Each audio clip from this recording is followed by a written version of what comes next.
Yeah. Dash. Metin de Calliope. Yeah. Metin de Calliope serul foarte tare. Ownerul este de încredere mare. Avem staff capabil și tot ce vrei tu, frățioare. Intru și tu în această comunitate mare. Intră și dovedește adevărata ta valoare.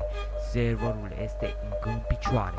2 ani și ne-a ajuns, frățioare. Crește, donează și omoară tot ce este în cale. Fratele a fost mărite de talent, frate. Fost prieten, participă la evenimente când se poate. Fratele și server mare. De care se foarte tare.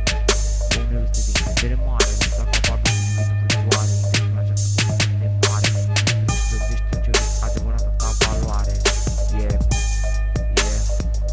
Serverul bine pus la punct ce mai vrei, frate. Omul face ce poate. Că nu se poate, noi avem un trecut în spate, amintiri regate. Asta a fost pentru comunitatea mea. Eu am fost Dash, te aștept în această comunitate a mea. Saltă de schiere în vei avea.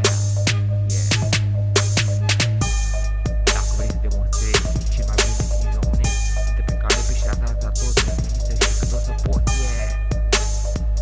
Atât a fost.